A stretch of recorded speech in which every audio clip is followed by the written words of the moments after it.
ನಮಸ್ಕಾರ, ನೀವು ನೋಡ್ತಾ ಇದ್ದೀರಾ ನ್ಯೂಸ್ ಫಸ್ಟ್. ನಾನು ವಿದ್ಯಶ್ರೀ. ಸುಹಾಸ್ ಶೆಟ್ಟಿ ಹತ್ಯೆ ಪ್ರಕರಣವನ್ನ ಭೇದಿಸುವಂತಹ ಕೆಲಸವನ್ನ ಮಂಗಳೂರು ಪೊಲೀಸರು ಮಾಡಿದ್ದಾರೆ.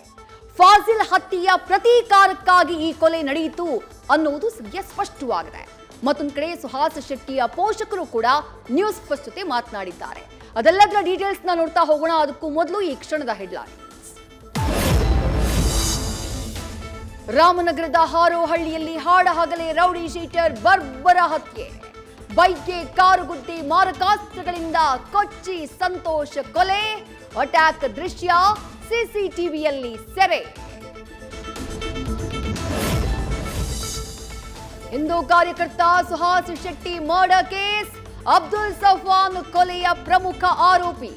ಈವರೆಗೂ 8 ಜನರ ಬಂಧನ, ಇನ್ನಿಬ್ಬರ ಅರೆಸ್ಟ್ ಬಾಕಿ.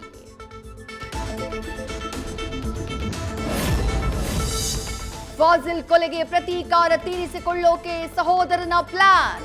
ತನ್ನ ದ್ವೇಷಕ್ಕೂ ರಿವೆಂಜ್ ತೀರಿಸಿಕೊಳ್ಳೋಕೆ ಕಾಯ್ತಿದ್ದ ಅಬ್ದುಲ್ ಸಫಾನ್ ಜೊತೆ 5 ಲಕ್ಷ ರೂಪಾಯಿ ಡೀಲ್ ಮಾಡಿದ್ದ ಆದಿಲ್ 3 ಲಕ್ಷ ಅಡ್ವಾನ್ಸ್ ಕೊಟ್ಟು ಮಾಡಿಸಿದ ಮರ್ಡರ್.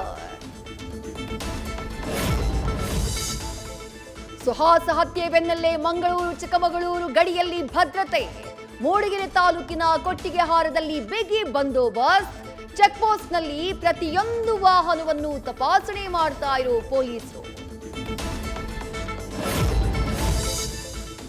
ಯುದ್ಧ ಸನ್ನದ್ಧ ಅಂತಿರೋ ಪಾಕ್ಗೆ ಭಾರತದ ಕೌಂಟರ್.